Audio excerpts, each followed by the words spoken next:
Good morning guys. Papakita natin kung ating hanap buhay ngayong araw. Ito ay ang pangingisda.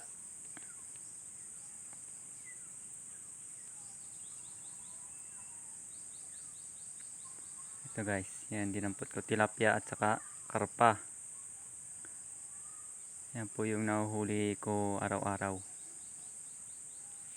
Ang aking videographer ang aking asawa. Konting biyaya lang po sa umaga. Mahina pong panguhuli ngayong araw.